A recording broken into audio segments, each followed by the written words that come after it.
Bom dia, meus queridos. Tudo bem com você?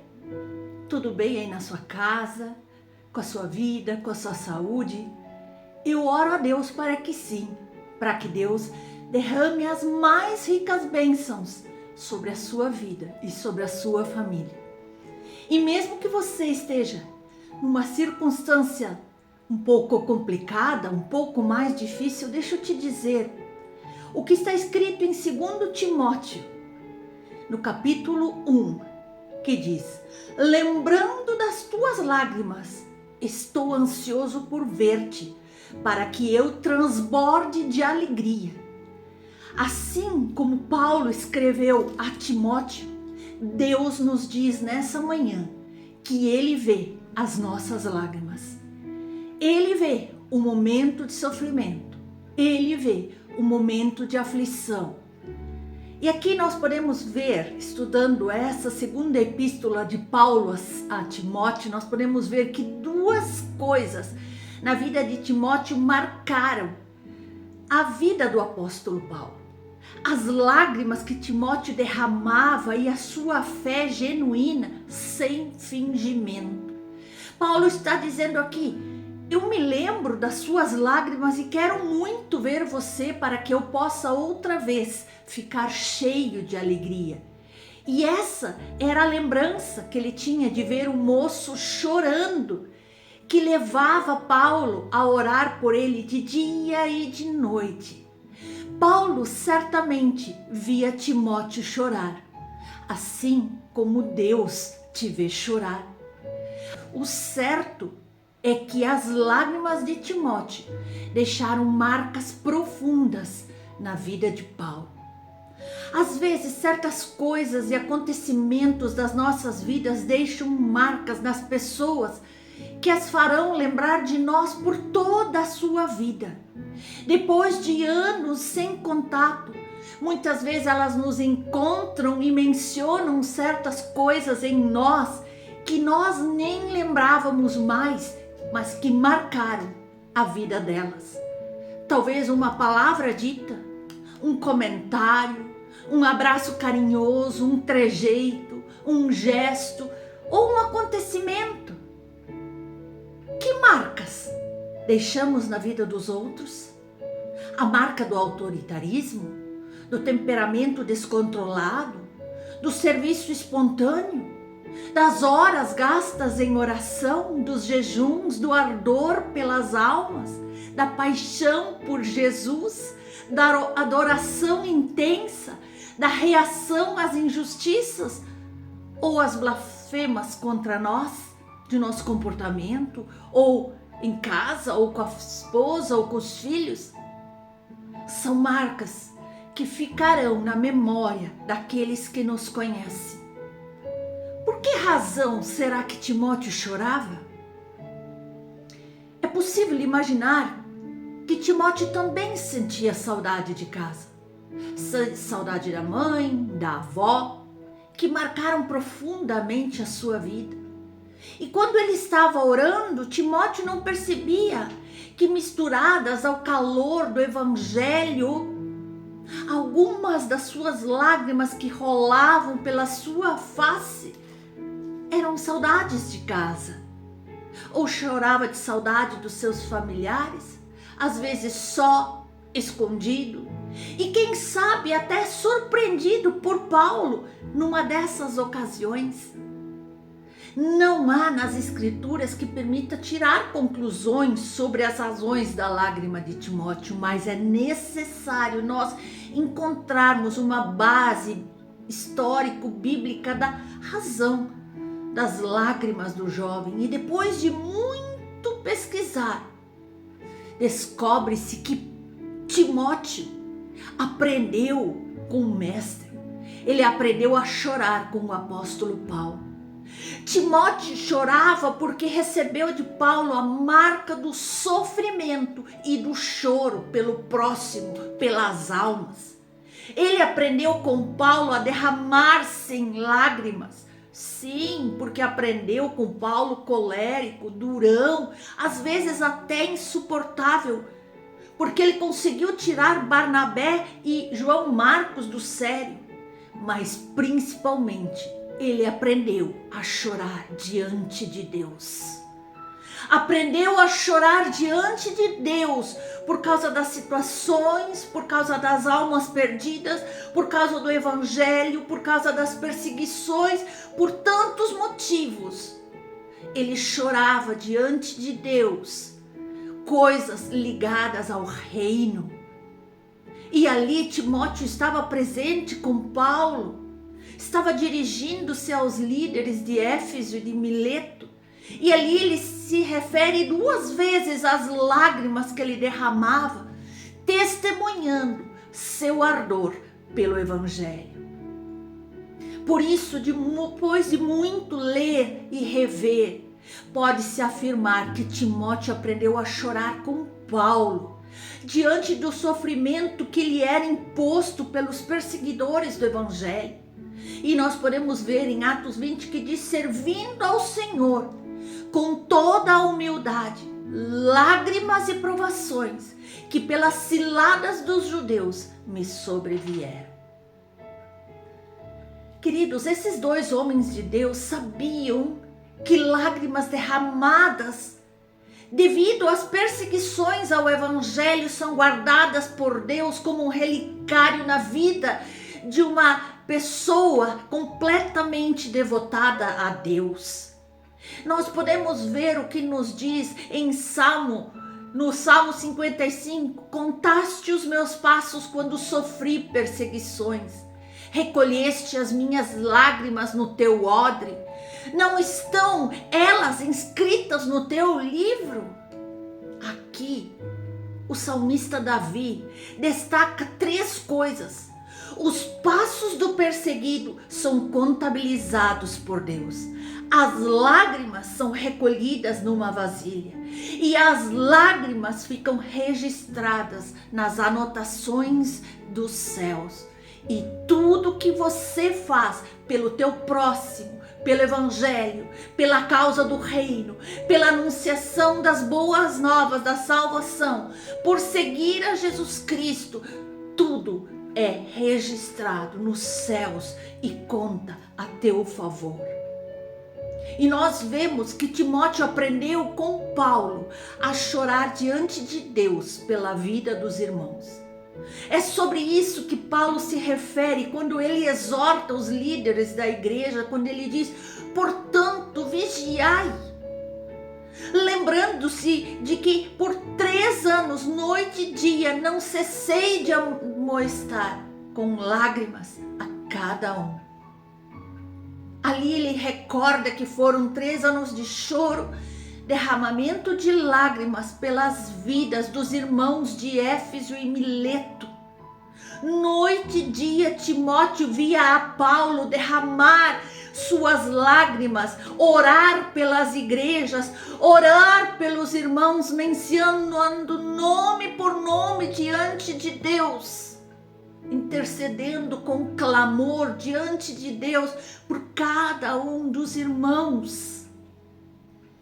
E aí nós vemos também em Efésios 3 que Paulo escreveu: por esta causa me ponho de joelhos diante do Pai, fazendo sempre com alegria súplicas por todos vós em todas as minhas orações. Queridos, ali nós percebemos o quanto Paulo era apaixonado pela obra de Deus, pela vida dos irmãos, pelo trabalho missionário, e ele não media esforços para fazer com excelência o trabalho que Deus lhe punha em suas mãos. E Timóteo aprendeu com Paulo, e nós podemos aprender também.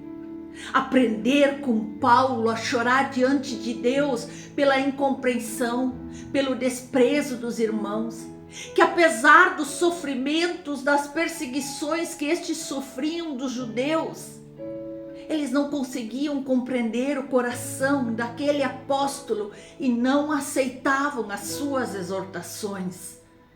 Hoje, muitas vezes, nós também pregamos E mesmo que o irmão esteja perdido nas trevas, ele não quer ouvir a palavra de Deus, mas não cesse de clamar. Não pare de orar, de derramar suas lágrimas por tudo aquilo que está perdido. Seja da sua família, sejam seus parentes, colegas, amigos, vizinhos.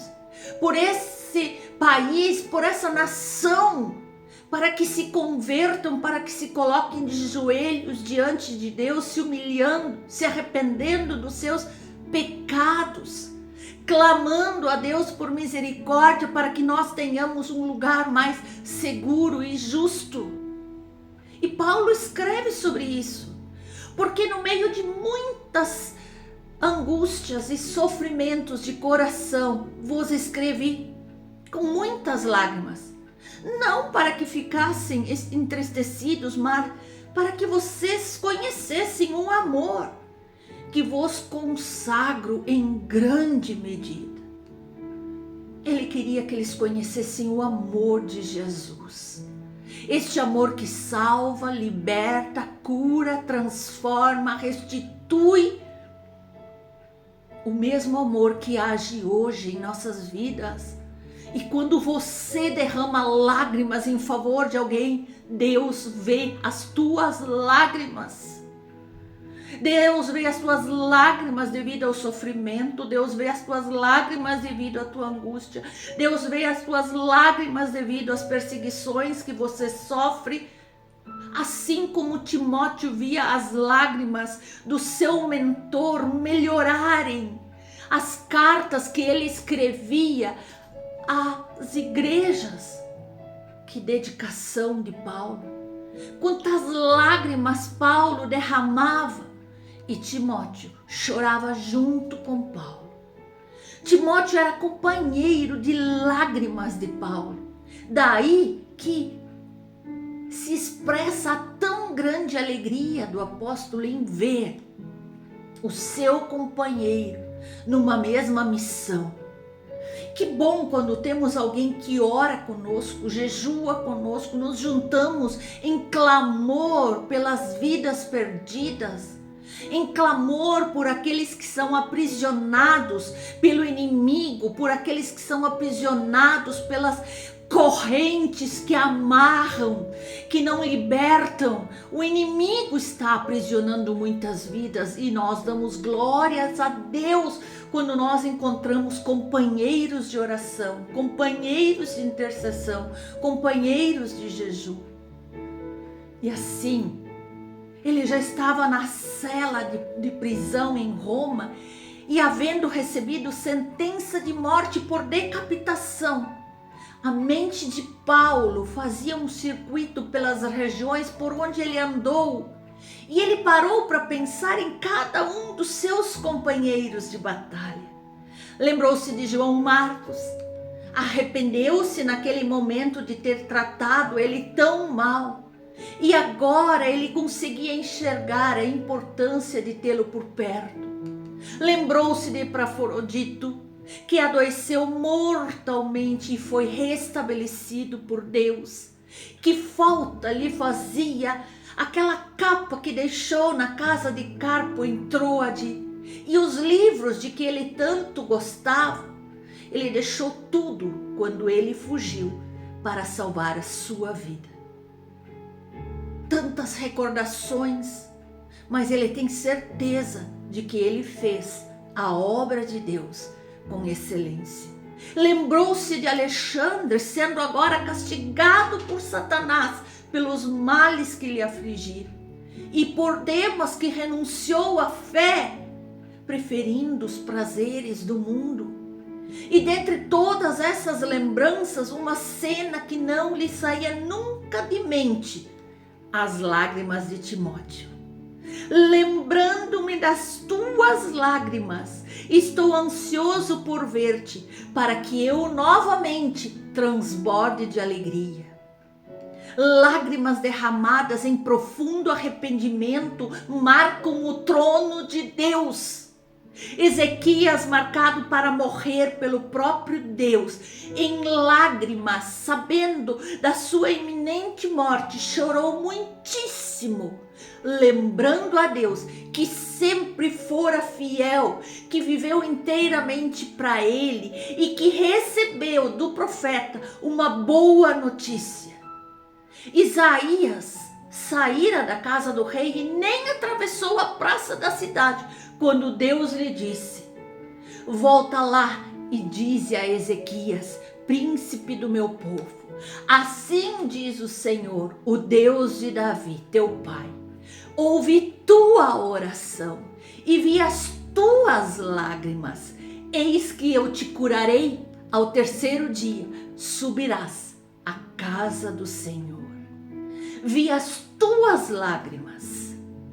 Deus viu as lágrimas de Paulo, viu as de Timóteo, viu as lágrimas de Ezequias e agora vê as nossas lágrimas, as lágrimas que choram por arrependimento, lágrimas que choram em aflição, lágrimas que choram em sofrimento, lágrimas que choram por uma conversão de um familiar, de um amigo, de um colega, lágrimas que choram por aquela perseguição que sofremos devido a estarmos anunciando as boas novas da salvação. Portanto, fique tranquilo, Deus ouve a sua oração, Deus vê as suas lágrimas e responde o seu clamor. O salmista disse o seguinte: eu, porém, clamo a Deus e o Senhor me salvará.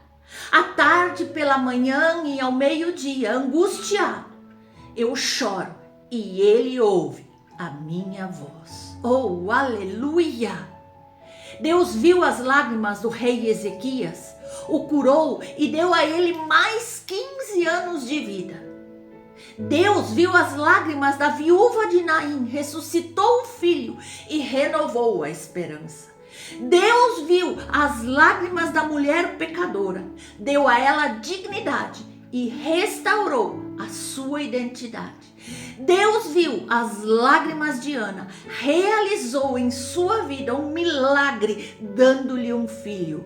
Deus hoje vê as tuas lágrimas e Ele te dá consolo. Ele é o teu refúgio. Ele te leva para um novo nível, para que você possa vivenciar o extraordinário que o Senhor tem reservado para você desde a eternidade. Foi Ele que te escolheu, foi Ele que te separou, foi Ele que colocou este propósito em tua vida. Receba em nome de Jesus. Aleluia, aleluia.